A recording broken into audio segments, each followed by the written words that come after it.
Good evening, everybody. Welcome to a joint program by the City of Troy and our Global Troy Advisory Committee. We've got this wonderful panel for you this evening for our Black History Month celebration. We are very excited to have this panel, and we're very excited to present this program for you and residents of the City of Troy and others watching elsewhere.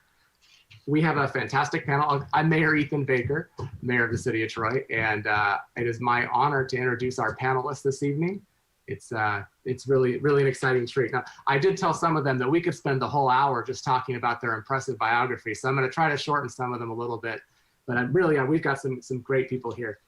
First, I'll introduce Teresa Brooks. She is our Mayor Pro Tem. She's also a doctor, and she's a wife and mother of 3 daughters. I like how she puts that first. No slight to you other panelists, but I think that always says something about Teresa, and I know Teresa well. She's got her undergraduate degree in biology and sociology at the University of Michigan. Medical school is at Michigan State University, the College of Human Medicine.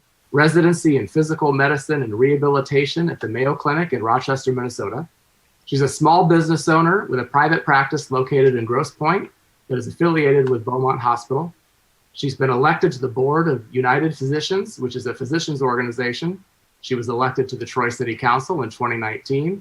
And she's currently serving as our Mayor Pro Tem. So Teresa is going to be both a moderator of tonight's panel and a panelist. So she's wearing 2 hats, and I know she's going to do a great job. So glad you're here, Teresa. Thank you. Next up, we've got Dr. Phyllis Meadows, who, say hi, Phyllis. There you go. She is currently a senior fellow in the health program at Kresge right here in Troy, engaging in all levels of grant-making activity. Phyllis has led the Foundation's Emerging Leaders in Public Health program, advising and supporting the development of cross-team programming efforts with the Detroit Environment and Human Services programs. Phyllis's 30-year career spans the nursing, public health, academic, and philanthropic sectors. She is a former Associate Dean for Practice at the University of Michigan's School of Public Health and clinical professor in health management and policy. Phyllis's work in public health includes serving as Deputy Director and then Director Public Health Officer for the City of Detroit. She's also served as an adjunct faculty with Wayne State and Oakland University's Schools of Nursing.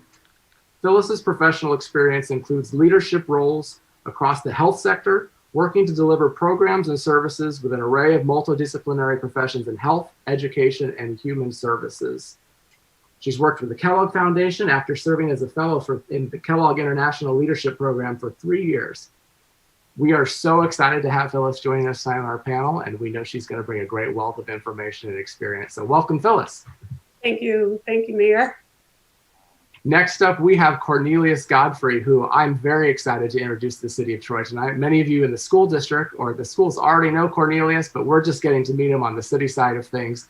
Cornelius is the new Supervisor of Educational Equity, Inclusion, and Community Relationships in the Troy School District. Prior to accepting this administrative role in Troy, Cornelius worked as a special education teacher for students with emotional impairments in Clarkson schools for 12 years. God bless you, Cornelius, I have to say. There, Mr. Godfrey also helped to lead his district's Equity Task Force and Trauma-Informed Champions team. Outside of the educational world, Cornelius loves spending time with his wife, Jessica, and their 3 children, Cornelius, who's 10, Elsie, who's 8, and Priscilla, who's 3. So he's busy at home as well. So welcome, Cornelius. We're so excited to have you on our panel tonight and really look forward to all that you bring to the table. Thank you, Mayor Baker. So I just briefly, before we get started with the good stuff, this is a joint project between the City of Troy and our Global Troy Advisory Committee. And our Global Troy Advisory Committee was started a few years ago. City Council put together this group because we really wanted to work on building relationships with our community. Many people know how diverse the City of Troy is. We've been at times called the most diverse city in the state of Michigan. We bounced back and forth with a couple other communities for that diversity badge. But Global Troy's focus is on building those relationships with the community. And we do lots of things to try to make sure our residents of all backgrounds feel welcomed and safe. So Global Troy has been celebrating Black History Month. They were really excited about putting together this panel tonight. And like I said, we're so excited to be here, to have 3 wonderful panelists. And I'm going to turn it over to Mayor Pro Tem Brooks, who is going to start things off, and look forward to sitting here. I'm going to be here, but I'm going to be listening for most of the night. So I'm very excited to get to be an honored listener this evening. So welcome, good luck, guys are going to be great. I'm so excited. And on behalf of the City of Troy and the Troy City Council, we're very thankful to have you here. So Teresa, go ahead. Thank you. Thank you so much, Mayor Baker, for the introduction and discussing the important work of the Global Troy Advisory Committee. I have served on Troy City Council for a little over a year and can definitely say that even in that time frame, I have seen our city move in a positive direction. One event that I would like to highlight occurred shortly after the tragic death of George Floyd this summer. Carrie Anna Smith, a Troy Athens High School graduate, organized a peaceful march for equity and justice in Troy. Myself, my daughters, along with 1,500 other participants, joined in this event. Mayor Baker even spoke at the march. It was beautiful to see how Troy residents, students, and government officials all came together to promote unity and solidarity. The City of Troy has a number of initiatives aimed at promoting diversity, equity, and inclusion in our community. One is the Troy Police Department's focus on community policing. They routinely work to develop relationships with members of the community, which helps them better identify and address community issues. Every employee in the Troy Police Department goes through an implicit bias awareness training. Also, the City of Troy is a welcoming city, which means that we are committed to creating an inclusive community where everyone, including immigrants and refugees, can thrive. Troy is one of the most diverse cities in Michigan, and we believe that diversity is a strength. Also, shortly after the death of George Floyd on June 1st, 2020, Troy City Council unanimously supported an anti-racism proclamation in an act of solidarity with the Black community and all people that are marginalized and suffer from racial inequity. Finally, the City of Troy is undergoing a process for consideration of a full-time diversity, equity, and inclusion officer. I am proud of the things that we have accomplished in this past recent years. However, this is an ongoing process. The Troy City Council will strive to continue working with our community partners, Troy residents, and others towards achieving a more fair, unbiased, and equitable community. Those are some of the newest developments that are taking place in our city. And so now I would like to turn my attention towards Cornelius. Cornelius, as the new Diversity, Equity, and Inclusion Coordinator for the Troy Public School System, what are some of the goals you hope to achieve as lead of this initiative? And do you feel the students are ready to embrace their differences and work collaboratively? Thank you so much for that question, Mayor Pro Tem. So I have in my mind 3 goals set aside, and I was able to present these at the beginning of my time here in Troy, and I was also privileged to be able to share these thoughts in a day of learning that we went through at the beginning of this month. The first goal that I've set is to be able to get an accurate assessment of where the Troy School District is in the area of equity and inclusion. I think it's important to take the temperature and really get good information to understand exactly how students are responding to curriculum, if they're feeling that they're reflected in the learning that's happening in their classrooms, if parents feel welcome and a sense of belonging in their school communities, if staff members feel that their voices are being heard in relation to their own identity status.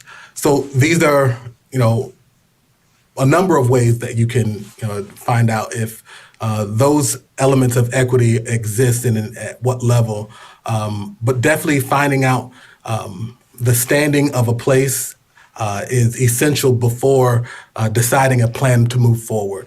So having some good, accurate information that determines where the district is in need and where the district is advancing and has strengths, and to find out what the capacity is for those who might be tasked at leading the effort going forward. So that's the first priority that I determined, and then second, building an elaborate network of connections, being able to develop really strong and positive relationships with students and with staff members, parents and community members, community leaders like yourselves. Opening the doors so that people can have a voice in the process going forward. Our schools represent our most precious investment as a community. And in order for us to really have the buy-in and support of all stakeholders, those stakeholders need to feel like they have a voice in the process. So really taking the time to build those connections. And then finally, doing the work, doing the things that have determined by that assessment process through those connections to be the most impactful steps moving forward. And for me, it's really important to make sure engagement remains rooted in this goal of seeing observable and measurable change and improvement by those who we're hoping to work for. So our students seeing themselves at an increased level represented in the curriculum and literature.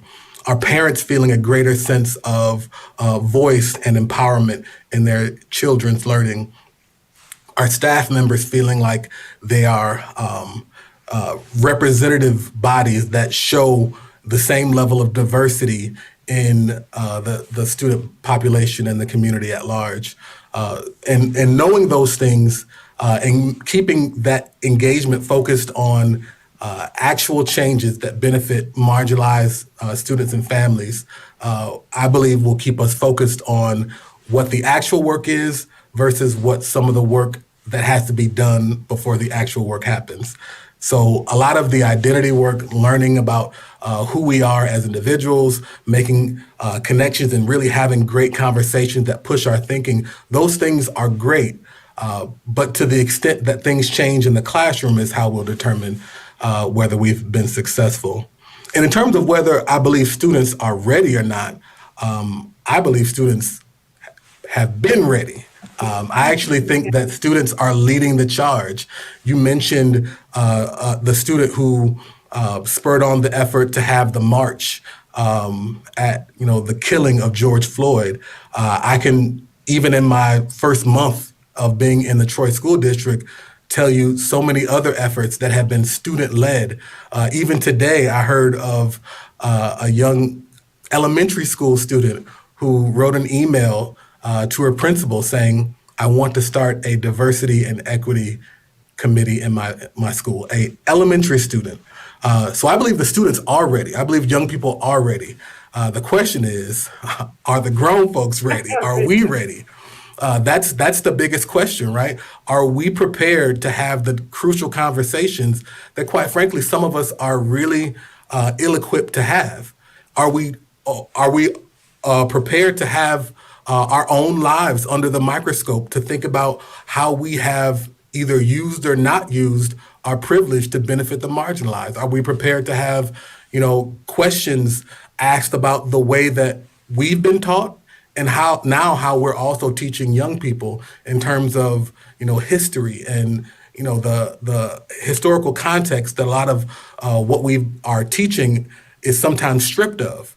The question for us is not necessarily are the kids ready, but are we ready? As parents, are we ready to have conversations that we thought we would never have with our kids? As teachers, are we ready to examine ourselves so that we can do the work of teaching kids how to navigate these very nuanced and complicated conversations regarding race and justice and equality in our country?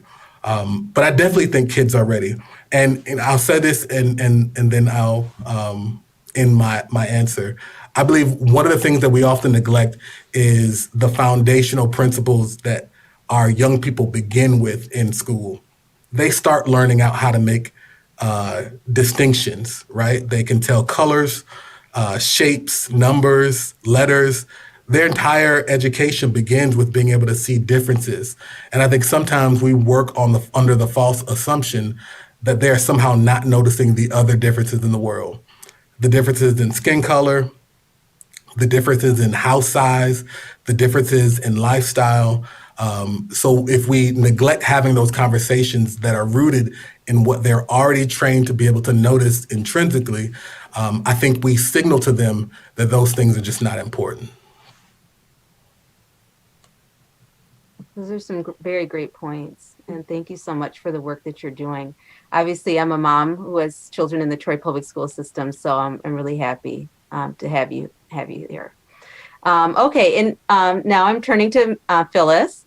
So the Kresge Foundation is doing a lot to promote equity in local municipalities. Can you highlight a few of the initiatives that you find to be most effective in accomplishing this goal? Yeah, sure. First of all, I want to thank you, Mayor and Mayor Pro Tem, for inviting me to share. And to just preface my comments with saying I'm real opinionated. So I have a lot of views, but I will try to stick to Kresge, which is the organization that I represent. I've been working with Kresge now for, in some capacity, for at least a decade. And I've watched the organization grow in its work as well as its understanding of how we can really impact some of the challenges we see, especially for marginalized communities. So I would say first and foremost, it's pretty much a strong value that that the work that we do and investments we make in cities and municipalities really target those communities who are marginalized in many ways because of some of the structures that are out there and policies and processes, but also to build on the strengths of communities and to really take advantage of the things that communities are doing to move themselves forward, especially in the equity space. So, as I listened to some of the examples that you shared earlier, I said, well, we have some specific things, but in general, all of the things that we're trying to do is to really celebrate our diversity, to build on that diversity, not only for the month, but through all our work and throughout the year. So, congratulate you and appreciate Troy and its leadership for recognizing that, this is an important month to lift up, but clearly it sounds like you're working through these issues throughout. And that's the same temper that we try to do at Kresge. We really look at all of the areas where we work, and we work in health and education and community economic development, arts and culture, the environment, and in all of those areas, we're expected as professionals and in our partnership with community to weave equity, to weave diversity and inclusion through the way we work, as well as with who we work. I will say last year, we all came together as a foundation. We're a little over 100 employees, and we put together an equity statement. And there are 3 core elements of that statement if you read it, and it's on the website.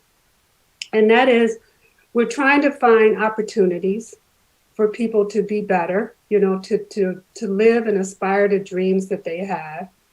We know that to do that, we have to tackle racism and a lot of other isms in their form. So we're accepting that and embracing that.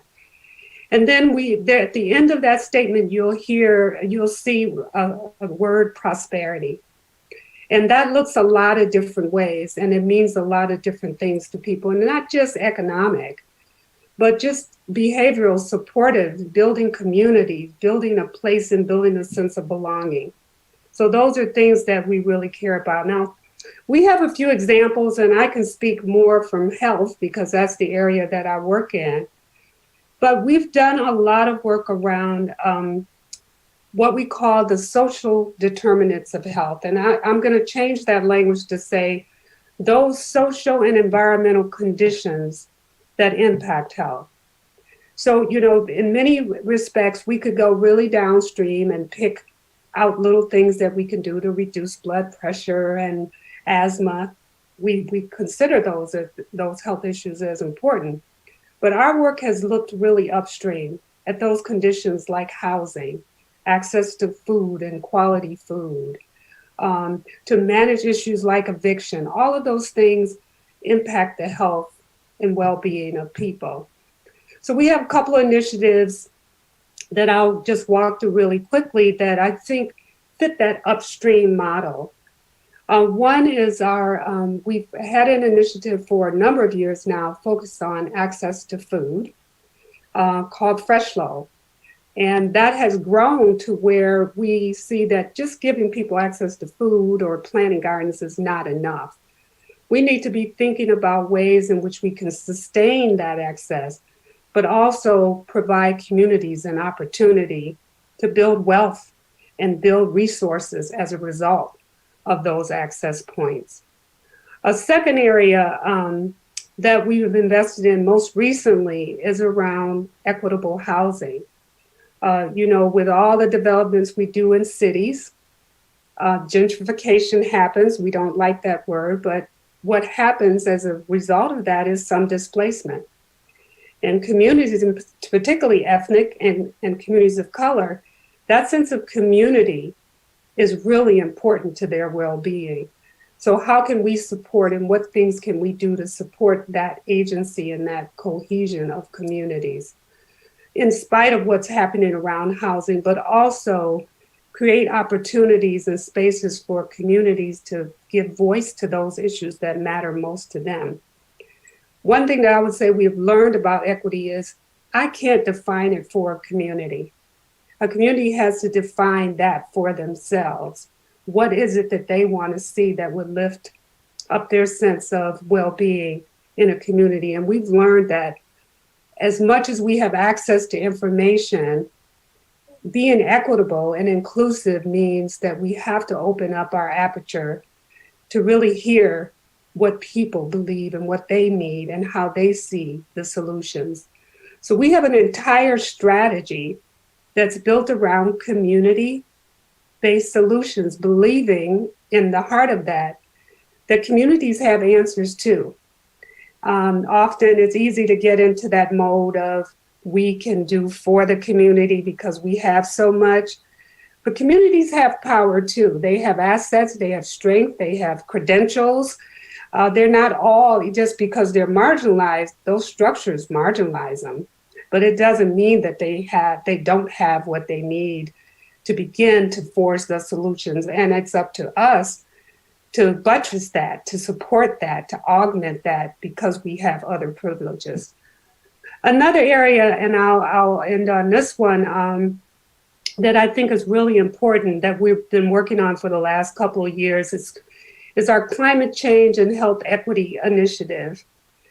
And I mention that because, the governor has identified that we're going to be carbon neutral in Michigan. I won't know about it, but hopefully my grandchildren will have access to it by 2050.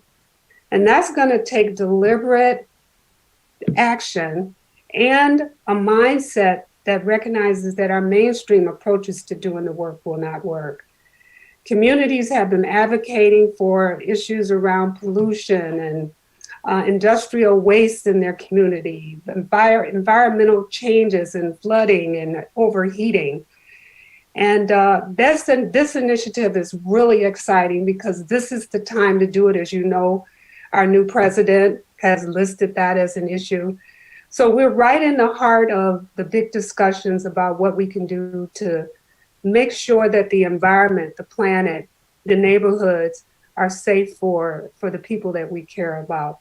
So those are three examples where in that last one, we're investing in communities, allowing them to move solutions and approaches that are important to them on issues around climate mitigation and resilience that's important to them. And then we're providing the support and TA and technical assistance, things that we can provide to help communities move forward and begin to move some of the policies. So when people talk about racism and structural barriers, at the heart of that are the policies that we have in place.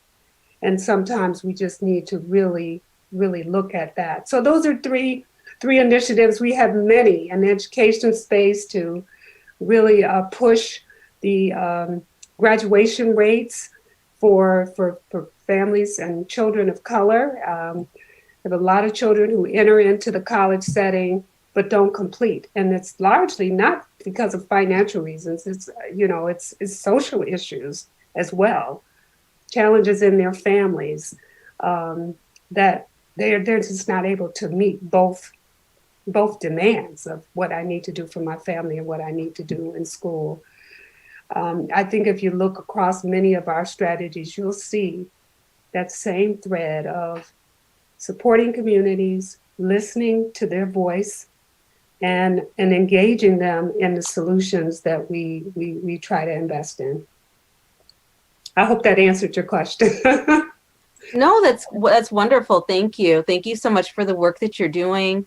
And there's so much work to be done. And I think that the focus and the emphasis that Kresge, provides, I think it's spot on. I think empowering communities is where we need to go. So, and I've heard a lot more about those kinds of initiatives in I would say more recently. And so I think that's wonderful work. Okay. And then Cornelius, back to you. So often in Black history, we receive the only Black history that we hear usually is pertaining to slavery and the civil rights movement. For example, George Washington Carver Jr. was an innovative and brilliant scientist that invented so many products using the peanut. But often these achievements are not addressed in school. How do we provide a more comprehensive education regarding the contributions of underrepresented minorities in our school system? Dr. Brooks, how much time do you have? No, that's a really great question, and one that we have to continue to ask ourselves, because what we're essentially asking is, how can we teach our children things that the generations before them were not taught? How do we provide them with an education that is significantly more comprehensive and inclusive than the one likely all of us received in K through 12 education? And like most things, I think it starts with our educators. And this is not a bash against educators. I am one myself. But I know that being in a position of leadership and authority in the world of education should place us at the forefront of learning.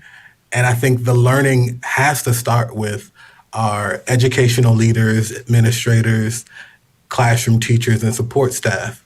Because if we're going to take kids on this journey of seeing the world through inclusive and equitable eyes, we have to take the journey ourselves first. We have to make sure that we're able to understand that a lot of what we've learned was incomplete or untrue. And if we're being really honest, it wasn't just a benign untruth. A lot of what we were taught was untrue towards an end. And that end was continued subjugation and oppression of those who continue to be marginalized today. So as we come to grips with those realities, I think it asks a lot of educators, because these are things that traditionally have not been a part of teacher training programs that are often relegated to certain times of the month when it comes to professional development that is offered to teachers. But one beautiful thing and opportunity that I know exists for all of us is this, vast network of information we now have at our fingertips through the internet. And so many educators who I know are really pushing the envelope of what they're able to bring into their classrooms are accessing social media, are accessing authors of a rainbow of backgrounds to be able to inform their instructional practices and the actual content of what they teach, so that they can then transmit a more broad and comprehensive knowledge base to their students.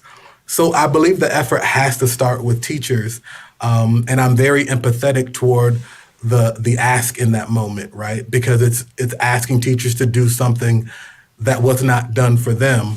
But ultimately, we're asking that they continue to be what we've always hoped our teachers to be, and it's lifelong learners.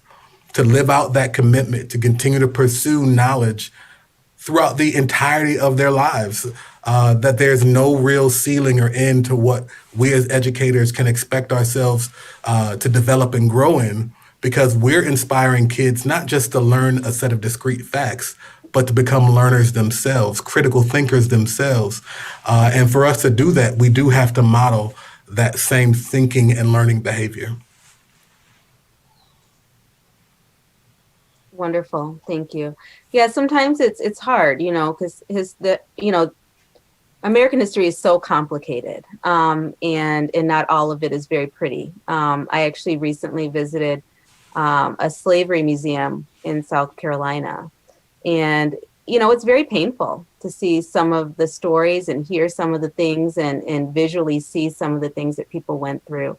But I think that it's so important to be able to have a full understanding of the history in order to really kind of move forward. I think sometimes brushing things under the rug and pretending like, oh, it didn't really happen, or it wasn't that bad, or or we're not there anymore. I think it does a disservice, I think, to our ability to really move forward as a society. And so I think acknowledging and really recognizing a lot of the truths of the things that have really happened are really, really important in terms of moving forward. So I think it's important that our children do learn these things. Yeah, absolutely. At young ages.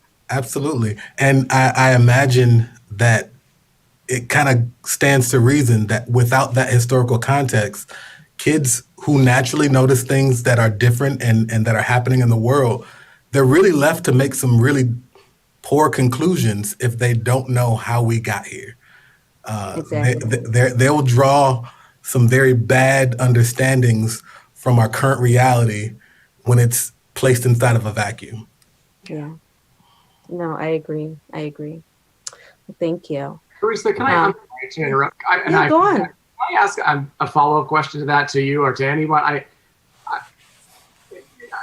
heard the premise of your question and what we learned in school and what should have been taught and what clearly wasn't taught. I want to ask you, I guess, specifically. I know, I had white parents, right? I'm white. I went home. My family didn't have the experiences that someone of color has in this country. And so no one at home then taught me the real history, right? Or were your experiences were you then so that, maybe they're not telling you this in school, little Teresa, or little Phyllis, or little Cornelius, but this is what really it was like? I mean, did your parents take on that additional role to give you that education, or was it so ingrained in with how they were brought up that it wasn't brought to you in that level? Does that make sense? I'm sorry. No, absolutely. My parents personally did. They did, and not only just Black history as a whole, but also my own lineage, my family history. In a lot of ways, to just show us that we have a lot to be proud of. That these are the things that your forefathers really accomplished, and it may not be, you may not know, or it may not be recognized, but these were major accomplishments at their time, and these are some of the things that they did. So my parents definitely did, but I can understand what you're saying, that obviously if you don't have Black parents, you may not, all you may learn is in school. And that's why sometimes it's even more important for the educational system to be a little bit more comprehensive, I think. But anyways, I'll let other people answer. Maybe. Yeah, I didn't get it either. I mean, I came through the era of slavery or civil rights. And, but I was fortunate, one, because my parents were active in the civil rights movement, but they were also migrants from the South running from that oppression. So, what they were able to get in school was very limited in terms of, and my mother even talked about never even hearing about slavery to the extent that I know about it. I was very fortunate, though, in high school, and I don't know if this is true anymore, but the high school I attended required everyone to take 2 years of African American history. It was Black history. So much of what I actually got in school. So there were obviously some people thinking about the importance of that history.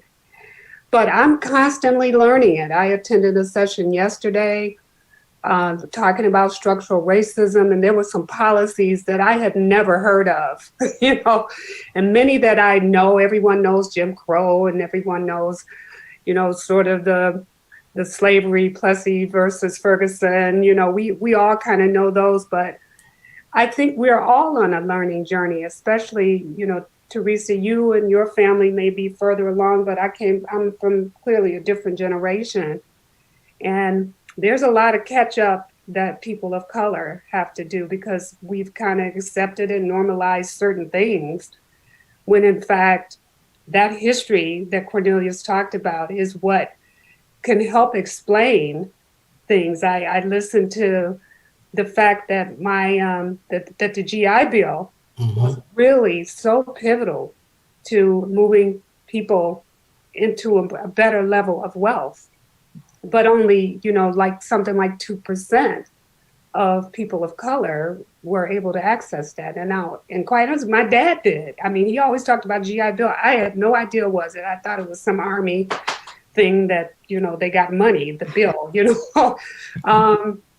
But yeah, we've got a lot of work to do, and we can't assume that, that people know and understand this. And we're in privileged spaces where we're hearing about it all the time. There's a documentary on right now called Amen about the 14th Amendment and what citizenry is and how it's been shaped.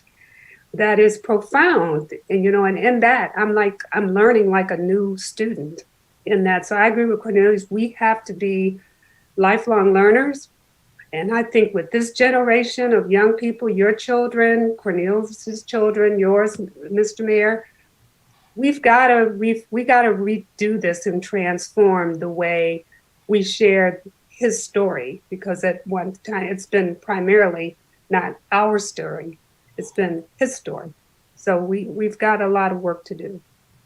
I'm sorry, Cornelius, I just had to get that in. No, that's all right. And Dr. Brooks and Dr. Meadows, I really appreciate how different all of our experiences have been. Dr. Meadows, you had that class in high school, 2 years of African American history. I have to tell you, that's not my testimony. I didn't learn about a lot of this stuff until I went to college. My parents are transplants from North Carolina, and they came with a lifetime of lived experience that they shared with me. And you better believe that a lot of the things that my mom and my dad told me, I kind of thought they were crazy. Like, what do you mean?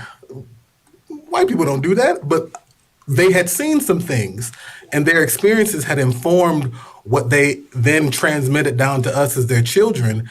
And those were life-saving lessons. But I also have to give a lot of credit to, the institution of the Black church. A lot of what we were denied in schools, a lot of what we were denied in government, surely in larger society, we found as a people in the institution of the church. So men were able to hold position and be keepers of knowledge.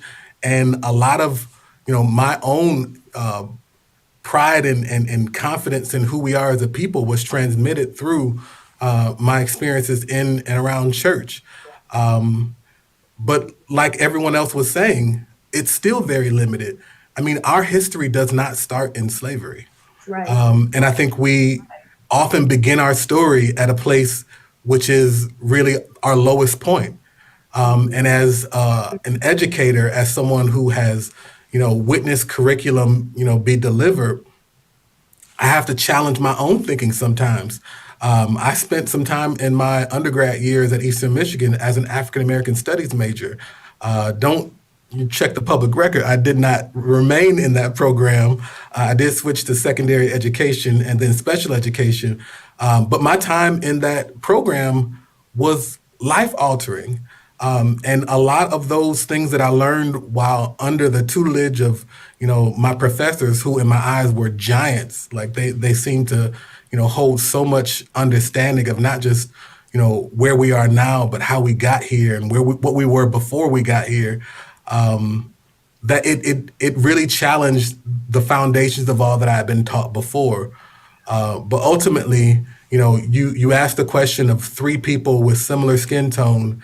with very different answers. And I think that proves Dr. Meadows' point, is that as we all look at ourselves as Americans, all of us will have different entry points into understanding of who we are. But I think now that we're adults, like we're grown now, right? None of us has an excuse, right? There's too much understanding available. Every week a new book comes out that will utterly shatter all that you thought was true and are still filled with the same academic and literary rigor than anything else you will find on a bookshelf. Dr. Ibram X. Kendi just released 400 Souls, and I spent years as a student of African American history, and after spending a couple weeks into that book, I'm overflowing with things that I never knew. So all of us have the potential to grow from where we are, and I think it really just takes, feeding that appetite for knowledge and understanding, and really taking advantage of this moment that we're in, where there's unlimited information at our fingertips, but also socially and politically, people have a greater appetite. So now there's a impetus for authors and researchers to now do the work because people are willing to pay them to do it. Absolutely. It's wonderful to see how much more emphasis we're placing on this. And I think that is just so important. I'm glad to see that as a society for sure. But it's always a work in progress. Definitely. So, okay, I'm going to switch gears a little bit and go back to you, Phyllis. Right. So COVID-19 has exposed many of the disparities that exist in the healthcare system. Your work at Kresge is focused on health and health initiatives. In what ways have you addressed these disparities in healthcare? And I know you touched on this a little bit in your earlier discussion, but just wanted to kind of circle back to it a little bit. And Dr. Brooks, are you thinking specifically around COVID or just disparities in general?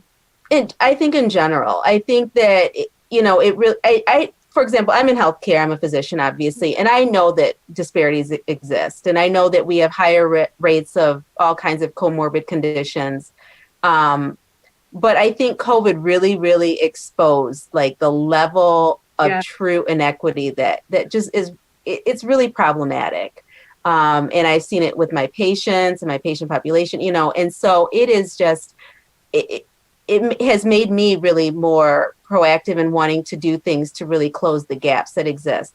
And so I just wanted to hear from you some of the things that Kresge is doing and your work of trying to help reduce some of those disparities. I like I said, I know you talked about it, and you said it's a bigger picture. Great question, and I'm bringing my lens to this, okay. But you pretty much said it, Dr. Brooks, sister. Where I do think we've grown is recognizing that COVID, as devastating as it is, it's just a sort of a symptom. It's a reflection, once again, of how disparate our healthcare system, some of the challenges of, access have been. So, it just was sort of reinforced in a way the disparities and inequities that we've been addressing and trying to address all along. And now you've got this layer that is illuminating those disparities, but yet not fully addressing them yet. So we still need to be very intentional about the work. And I think that's where we're heading more, especially in health, is to think about intentionality and to think about those policies and to recognize that, health is not just the clinical, it's the social, it's the behavioral, it's the conditions that exist in society, the structures that make those inequities even further. Because you think about COVID, for example, when you look at the data, the typical way in which we address vaccines in public health is we go to the most vulnerable. And certainly the aged, we had a a significant share of the burden. But there wasn't thinking, and we really pushed this, that who is the frontline worker? Who's keeping the cities going? It's the bus drivers, it's the clerks in the store. And when you look at who they are in communities, they look a lot like us, right? So how do we push the agenda so that our traditional ways of thinking about who needs to have access and what kind of supports we need to provide, we have to rethink that model.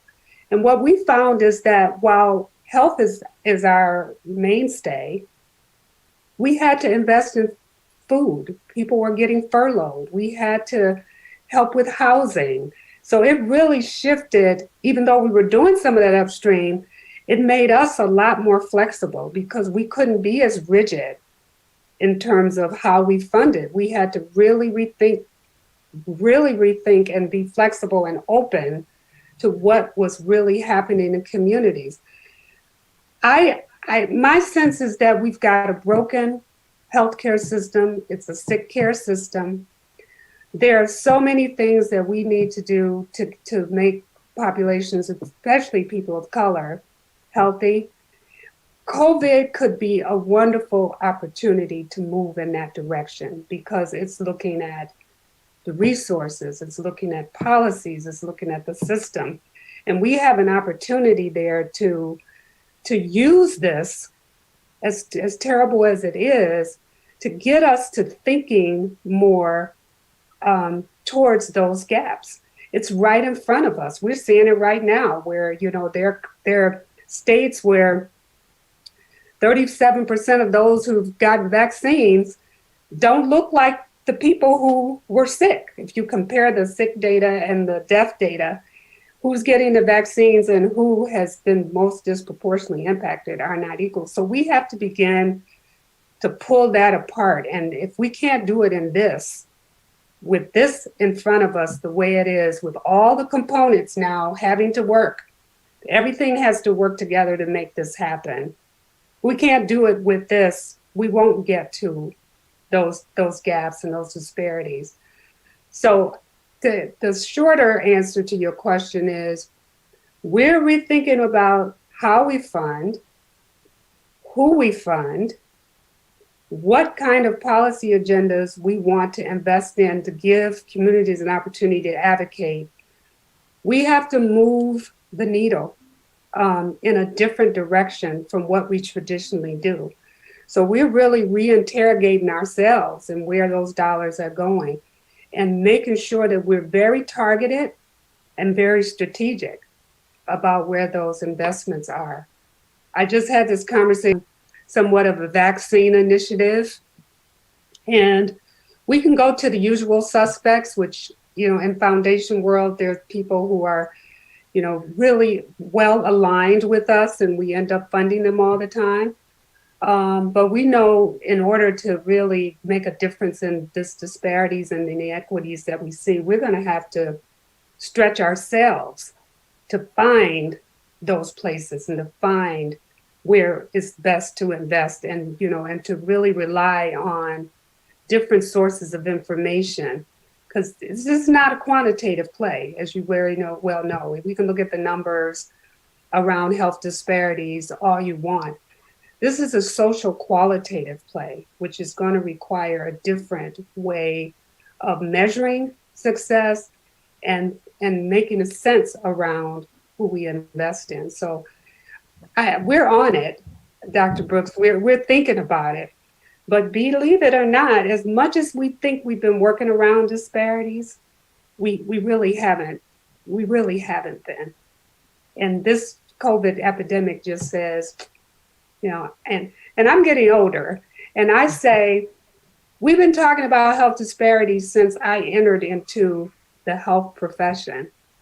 And I'm quite honestly, I'm sick of it. I was like, if I hear this, at some point we got to be talking about the difference that we make. And one thing that we have to think about is where to bar. Because we do this comparison of Blacks to whites, or people of color to whites. And whites in this country aren't doing that good. They're not living as long. And is that the bar if you're trying to address equity? Should it be a different bar? to get to that, because if that's where our goal set point is, I don't think we'll ever make a change. We have to think at a different bar for the people who've been suffering from these disparities for just too long. No, those are great points. And no, I absolutely agree with you that you can view COVID, as bad as it is, as a potential opportunity, because it definitely showed a spotlight on a serious problem that existed. Absolutely. And I think in general, sometimes we kind of get lulled into thinking, oh, everything's fine. And then something happens and you're like, wait a minute, maybe we're not as far along as we thought we were, you know? And so I think it's just a reminder that we always need to keep being vigilant, keep moving forward, because, you know, these things just kind of keep coming up, you know, Right. year after year, decade after decade, you know, the same issues. And so we do kind of need to say, okay, how are we really going to tackle it and really make it better? And this is the first time in my career where I've actually seen public health, human services, the business community, schools, everybody's on the same thing. So it's we've got a big ecosystem of players trying to address this problem. And if we put that lens of equity on it, imagine with all of those sectors coming to the table together. And I hear the equity conversation, but I'm not sure people know how to operationalize that. Mm-hmm. But this is the time to do it, because I've never been on an issue. You know, if you know this, Dr. Brooks, if you got obesity problem, you might have schools doing some exercise stuff, and you may have another group, the health department, may be doing something. But when was the last time you had an issue, a health issue, and you have multi-sector players, multidisciplinary players all working on this? And if we, I just think we got the perfect storm to make change. Absolutely. Absolutely. And the other thing is just for people to understand that if we really help the most vulnerable of us, it really helps everybody. Yes. You know, it doesn't have to be either or, it lifts everybody up. Yeah. So I think that's important to remember. Okay. And so we're getting towards the end. Sorry. Oh, I know we're getting towards the end, but just for the politically aware, that is, the Senate, the state Senate, I think representatives issued some language today that suggests that the COVID distribution race should not be a factor in that. And, if you're at all politically active, that has to be addressed. Mm-hmm. They just thought it would divert injections away from people that are not people of color. And there's no evidence whatsoever to support that. Now I'll stop there. Yeah. I just wanted to. Oh, no. Thank you. Thank you for those points. So as we kind of are closing out, I wanted to just kind of end with kind of how can people be a better ally? After George Floyd, I had a lot of people reaching out and saying, Teresa, what can I do? How can I be a better ally for the Black community? And so actually, I'll let Mayor Baker, I'm going to go in a row. So I'll let Mayor Baker kind of answer that question first. Well, my first start is I'm supposed to be listening. That's the thing I can be a better ally I know first. So having me talk first is kind of ironic, and maybe it's a mean joke, Teresa. But no, you actually. I'm going in a circle. Yeah, right. All right. You said to me last June, we talked a lot about this. It is about listening, right? But for me, it's not just about listening. I think you can listen, but I find, and I mean, from a vulnerable place, I'll say this here, I feel like you, Teresa, you're the only person of color on our Troy City Council. And I think that we automatically kind of divert attention to you to handle some of these things for us, which is, I'm embarrassed to admit that, but I think that's the perception. I see you're smiling because it's true, but it's, and I think that doesn't make me a very good ally. If I'm saying, oh, this is a race issue, Teresa should handle it. Lean on you for your understanding. And like I said, I could sit here with the three of you for hours tonight because I'm fascinated by everything I'm hearing. I asked one follow-up question, of course, out of turn, and I've got three very different but same answers, and like that to me is that's amazing. So I I'm very aware that time is short and I should be listening, not talking. But my last point to this is I recognize we're a city that, we're diverse. We're diverse in political opinion. We're diverse in color of skin, socioeconomic to a certain point. And there's going to be people who aren't watching this tonight. There's going to be people who are watching this tonight and maybe with a side eye, not really sure what's going on with Mayor Baker and the city of Troy. What are they doing? And to them and to everybody. And there's also people who love that we're doing this, right? I love the people who are watching who love it. I love the people who are watching even with a side eye, because that means they are listening to a certain extent and they're going to pick up something. And for those who aren't watching and maybe don't want to listen, it's up to us to then keep listening on their behalf and to bring them along. And that's the only way I think I can make a difference as the mayor of the city. Not going to make everybody agree all at the same time, but if I listen, I can hopefully help influence someone else to listen and better understand, and it goes from there. And that's an oversimplification, I think, of some of the major problems we face. But I mean, that's how I try to be an ally in too many minutes. How about that? No, that's fine. It's good. Should I go next? Or? Yeah, you can go. Cornelius wind us down. So I would make a bold suggestion with the time that I have. And I appreciate your comments, Mayor Baker, about sort of turning to Teresa. And I do think, people of color have a responsibility, but here's a bold piece. Because part of what we're seeing historically and culture-wise, there are allies who understand the dynamics and have a perspective around the dynamics needed for change that we don't have. We haven't been in those rooms, and we're trying to understand the culture when folks live it. So I said the bold suggestion, and no ping to you, Cornelius, start hiring DEI people who are white men. And because they know, bring them into this in a leadership role, because they understand the culture that we're trying to change. They understand some of the nuances, but they have to be a certain kind of person who's willing to listen to the Dr. Brooks and Cornelius, because we put the burden on people to change a system that they didn't design. And that just belabors it. And you don't want this to be a symbolic gesture, because the people that I've known and all the DEI people who come in, they really want to make change.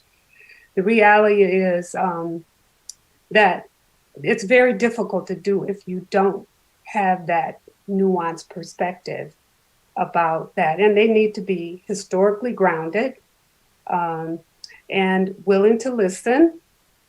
But I think you got to think about who your change agent is. And you're doing the right thing. If the leadership buys into it, that makes a big difference. But imagine what it would look like if, everybody who did DEI didn't look like Cornelius or me or Teresa. That's my bold. Wow, that's interesting. Yeah. Interesting perspective. All right, Dr. Dr. Meadows, we were friends. No, but I 100% appreciate what you're saying, because you're right. All too often, people who look like us bear the burden of fixing problems we didn't make, and that also fixing problems that we are subjected to and that we have to experience firsthand. So my advice to people who want to be allies is, and this is probably a part of my own educational bias, is educate yourself. Educate yourself. And when I say educate yourself, I literally mean educate yourself. That doesn't mean finding the Black friend that you know and then making them relive all of their lifelong trauma so that you can learn a little bit. It means using the resources that are at your disposal. Reading books, watching movies, exposing yourself to music and fictional literature that speaks from a different perspective than your own. Because I think once you've educated yourself, once you've gotten yourself to a place where you understand the systems that are at work, then you can better engage in actually doing things that help and don't hurt. Because I think a lot of people who have been well-intentioned but ill-educated or uneducated have done more harm than good. And that's not to discourage anyone from getting involved. I just think that the same way that we educate ourselves when we're interested or passionate about anything else. Think of all the people that you know who are super into Star Wars. Like, if you could spend that much time researching the minutia of a fictional universe, learn about the one you actually live in, and then get up and do something based on what you learned. And I 100% agree with Dr. Meadows that we can't always try to recruit people who have been the recipients of oppression to try to help oppressive systems get better. But I do think all of us have a sphere of influence in which we can make a measurable change so that people are marginalized a little bit less. So look at where you are. Think about the people that you come in contact with, the systems that you're a part of, the place where you work, your neighborhood. How can you use what you've learned because you educated yourself to better the lives of people who don't have access to what you have access to?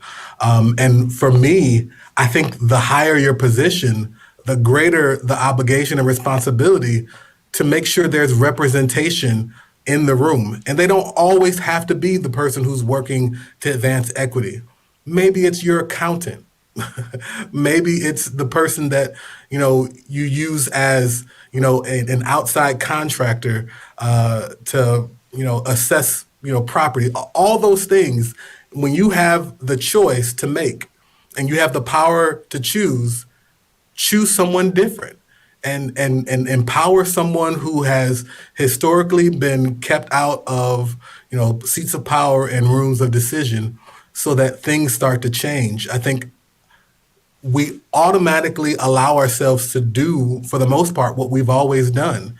And nothing changes when we do what we've always done. We'll always get what we always got. Okay, and I'll be brief because I know we're at the end of our time. I would there's a lot I could say, but I would say, it's okay to be uncomfortable. I think that sometimes you need to get outside of your comfort zone. That's where you learn the most and where you grow the most.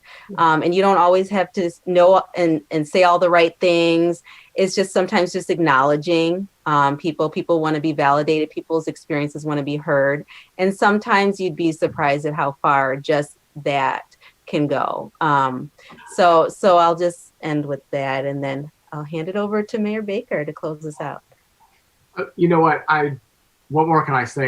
Really, the three of you gave me some wonderful stuff tonight. So I thank you personally from all that you shared with me. And I know those who are watching, who will watch in replays or our YouTube channel will really enjoy what they're hearing and what they heard tonight. So thank you, Dr. Meadows. Thank you, Mr. Godfrey. Thank you, Mayor Pro Tem Brooks.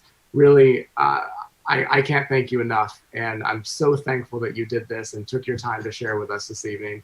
I also want to just briefly thank the Global Troy Advisory Committee for working hard to put together this event, and the subcommittee that handled this specific event led by Mavita Burris and Carolina Noguez Ortiz, and Sarah Ames, who works in our city management office at City Hall, who's the liaison between Global Troy and our city.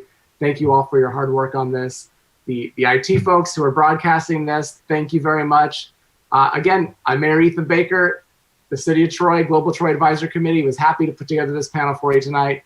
Thank you to our panelists. Have a good night, everybody. Stay safe and keep educating yourself. Stay uncomfortable and be bold. I think those are the three takeaways for me at that very end. So good night, everybody. Thank you so much. Good night. Thank you. Bye-bye.